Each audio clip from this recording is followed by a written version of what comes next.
Hi guys, Namaste and welcome to Hit TV. ఎన్నికల ప్రచారాన్ని మొదలుపెట్టారు అమలాపురం ఎంపీ అభ్యర్థి రాపాక వరప్రసాదరావు.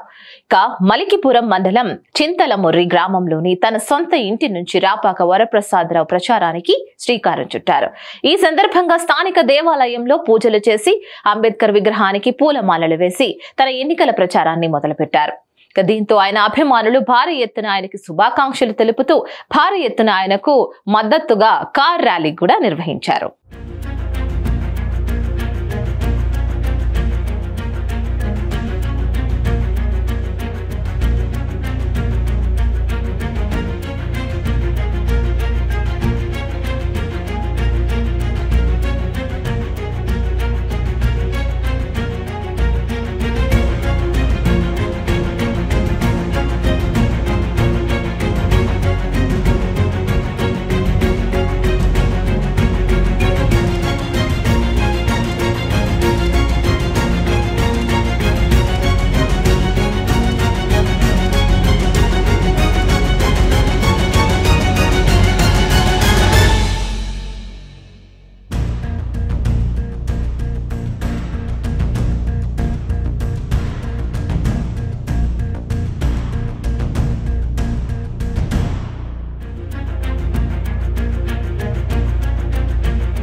सक्कू सक्केंद्र सक्कू सक्कू बाय बाय बाय बायेंद्र भार्गव हाय बाय గిరాకి వచ్చే టైం ఏంది కస్టమర్లు వస్తున్నాడు రేట్ కలిపి గురి కస్టమర్లు వస్తున్నారు కదా మాత్రం పొగరు ఉంటది మరి తగ్గిచ్చేద్దాం పొగర్ని డబ్బులు కట్టేస్తావేంటి కొంప తీసి లేదు కస్టమర్లు ఆపేద్దాం పదా మరి మన బిజినెస్ స్టార్ట్ చేద్దాం